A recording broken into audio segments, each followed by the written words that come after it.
मैं पार्क में बैठा आराम से चिप्स खाने में मशगूल था और मेरे बेंच के साथ जगह खाली थी, इसीलिए मैंने वहां चिप्स भी रखे हुए थे और साथ कोल्ड ड्रिंक्स भी मौजूद थी। मेरे हाथ में सेल फोन भी था और मैं वक्फे वक्फे से चिप्स खा, कोल्ड ड्रिंक पी और मोबाइल चला रहा था कि अचानक से वो मेरे नजदीक आके बैठ गई। मुझे बहुत नागवार लगा क्योंकि ऐसे कोई किसी अजनबी के पास आके नहीं बैठता। और दूसरा, जब मैंने उसका सरसरी सा जायजा लिया तो वो कोई मांगने वाली मालूम हुई, मगर मेरा दिल कुछ और ही कह रहा था। खैर, उसकी दिलचस्प हरकतों ने मेरा ध्यान उसकी जानिब मबजूल कर दिया, तो मैंने गहराई से उसके चेहरे की जानिब देखा। एक निहायत ही खूबसूरत मगर सादे खतोखाल सा उसका चेहरा, आंखों की पलकें बड़ी बड़ी और उनमें सुरमा या काजल लगाए कई जमाने बीत चुके थे। उसके बाल लंबे लंबे मगर उनमें कंघी करते भी अरसा बीत चुका था। उम्र लगभग 25 से 28 के दरमियान की थी। उसके कपड़े मैले कुचैले थे और जूती थी तो बहुत कीमती, मगर शायद अब वो अपना मयार खो चुकी थी। मैं इधर उधर से बेखबर होके खासा दिलचस्पी से उसे देखने लगा। हैरत की बात थी कि उसने मेरी तरफ एक बार भी ना देखा, जबकि मेरे चिप्स और कोल्ड ड्रिंक वो ऐसे इस्तेमाल कर रही थी जैसे वो अपने साथ खुद लाई हो।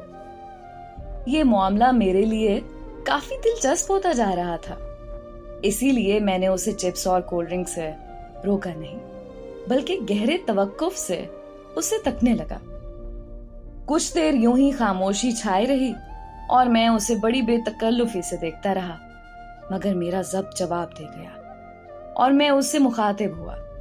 मैं आहिस्ता से खांसा और कहा, ये आप क्या कर रही हैं? इस कदर शाइस्ता और नरम लहजा इसलिए भी रखा कि ये कोई मांगने वाली नहीं, बल्कि तकदीर की मारी लगती है। इंतजार। उसने मेरी तरफ देखे बगैर जवाब दिया। किसका इंतजार? मैं और ज्यादा दिलचस्पी लेने लगा। जिंदगी का। वो कुछ चौंक कर बोली और साथ ही उसकी आंखें भीग गई। पार्क में और लोग भी मौजूद थे, मगर जिस बेतकल्लुफी से वो मेरे साथ बैठी थी और दावत कर रही थी, बस लोगों ने यही समझा कि मेरे साथ ही है कोई। उसकी भीगी आंखें देख के मैं उसका दर्द का अंदाजा लगा सकता था। मेरे दिल ने उसकी पुरनम आंखें देखकर चोट खाई। मगर तुम तो जिंदा हो, फिर ये जिंदगी की तलाश? जरा वजाहत करोगी? बस खत्म हो गए, वो बोली। क्या क्या मतलब खत्म हो गए? मैंने हैरत से फिर सवाल दागा। चिप्स खत्म हो गए? वो मेरे पहले सवाल को नजरअंदाज करके मेरी तरफ खाली चिप्स के पैकेट को किए पहली बार मेरी तरफ मुतवज्जे हुई। उसकी आंखों में क्या कमाल की कशिश थी कि एक बार मैं उसके सहर में गिरफ्तार हो गया और खामोशी से उसे तकने लगा।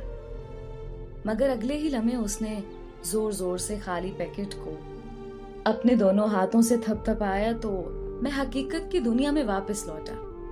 वो चिप्स का पैकेट और कोल्ड ड्रिंक खत्म कर चुकी थी। मुझे उसकी इस अदा पर प्यार आया और तरस भी। मैंने साथ वाले ढाबे से छोटू को बुलाया और उसके जरिए 2 पैकेट चिप्स और 1 कोल्ड ड्रिंक मजीद मंगवाई, जिसको उसने मुझसे तकरीबन छीन कर मजे से खाना शुरू कर दिया। अभी वो चिप्स खा ही रही थी कि पार्क के बाहर एक गाड़ी रुकने की आवाज आई और कुछ लोग पार्क में दाखिल हुए। उनमें 2 लोग अस्पताल के नुमाइंदे थे और एक औरत और एक मर्द जो अंदर दाखिल हुए। उनकी नजरें मुतलाशी थीं, शायद वो किसी को ढूंढ रहे थे कि अचानक उनमें से एक की नजर हमारे बेंच पर पड़ी और वो सब हमारी जानिब चले आए। मैं मामलात को समझने की कोशिश कर रहा था कि इतने में वो करीब आ गए। उन लोगों ने उस लड़की को बाजों से पकड़कर जबरदस्ती उठा लिया और साथ चलने के लिए फोर्स करने लगे। उस लड़की के हाथ से चिप्स गिरकर जमीन पर बिखर गई। मुझसे रहा ना गया और मैंने उठकर उन वार्ड बॉय को धक्का दिया। और उनकी गिरफ्त से आजाद किया। आजाद होते ही वो मेरे पीछे सहम के छुप गई। इतने में वो मर्द और औरत जो गालिबन उस लड़की के माँ और बाप लग रहे थे, इंतहाई परेशानी की हालत में हमारे करीब आए। औरत मुझसे मुखातिब हुई, माफ करना बेटा, ये हमारी बेटी है, इसकी दिमागी हालत कुछ ठीक नहीं है, इसलिए इसका इलाज जारी है, मगर आज सुबह ये अस्पताल से भाग आई। हमने काफी तलाश किया, तब हमें किसी ने इसके हुलिये की निशानदही करते हुए यहाँ पार्क का पता बताया, तो हम फौरन चले आए। उस औरत के लहजे में इस कदर ममता और दर्द था कि मेरे भी आंसू बह निकले। मैं उस लड़की के आगे से हट गया और वो सहमे सहमे मेरी तरफ लताफत से देखने लगी। मेरा जी चाहा कि उसे अपना बना लूं, लेकिन मेरे बस में कुछ नहीं था। इतने में उसकी माँ ने उसे आगे बढ़कर थामा और उसे लेकर पार्क से बाहर चल दिया। गेट पे जाके वो रुके और उस लड़की ने कुछ इस मासूमियत से पीछे मुड़ के देखा कि मैं बेइख्तियार रोने लगा। मुझे उसकी हालत पे तरस आ रहा था।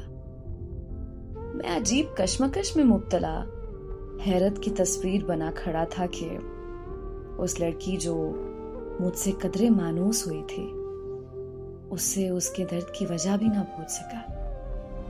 मैं मायूसी से उसी बेंच पे बैठ गया और वहां देखने लगा जहां कुछ देर पहले वो मेरे साथ किसी दोस्त की तरह बैठी बातें कर रही थी। मेरे अब भी मुसलसल आंसू निकल रहे थे कि अचानक भीगी हुई आंखों से मेरी नजर बेंच के नीचे पड़ी। वहां एक तयशुदा कागज मौजूद था जिस पर काफी सिलवटें पड़ी हुई थी। ये वो कागज था जो शायद गहमा गहमी में उस लड़की के हाथ से गिरा था। मैंने उठाया और उसे पढ़ना शुरू किया। उस पे एक तहरीर लिखी हुई थी, प्यारी तहरीर, तुम ये समझ जाओगी कि हमारा साथ अब यहीं तक का था। हाँ, मैं जानता हूं कि मैंने शादी का वादा किया था, मगर मेरे वालिद मुझे दुबई भेज रहे हैं। वहां उन्होंने अपने एक दोस्त की बेटी से मेरा रिश्ता तय कर दिया था। देखो, मैं आज शाम को ही तुम्हें मिले बिना एयरपोर्ट चला जाऊंगा। देखो, तुम मेडिकल की एक ज़हीन स्टूडेंट हो, अपने कैरियर को कभी मत छोड़ना। जिंदगी रही तो फिर मुलाकात होगी। तुमसे मोहब्बत की हर दास्तान मुझे याद रहेगी। तुम्हारी एक दोस्त के हाथ बड़ी मुश्किल से ये खत तुम्हें भेज रहा हूं। दर्द तो होगा, दिल तो टूटेगा, मेरा भी तुम्हारा भी, मगर सब्र के सिवा हम और क्या कर सकते हैं। अलविदा तहरीम, तुम्हारा अपना साइम। ये तहरीर पढ़कर मैं अपने हवास खो बैठा। रह रह के मुझे वो लड़की याद आने लगी। मैंने सोचा कि इस मोहब्बत की जुदाई ने उससे उसका कैरियर छीन लिया, उससे उसका हाफजा छीन लिया, और वो पागलों की तरह उसकी राह देखती है। हालांकि उसे पता है कि वो अब नहीं आएगा। मोहब्बत कितनी अजीब है ना। किसी को सब कुछ मिल जाता है, मोहब्बत में किसी को सब कुछ हारना पड़ता है। मोहब्बत के हाथों मैं आज भी उस पार्क में हमेशा चिप्स और कोल्ड ड्रिंक लेके बैठता हूं कि शायद वो आए और मुझसे छीन के वो चिप्स खाए, मुझसे बातें करे, मगर न जाने वो कहाँ खो गए, किसी तितली की मानद।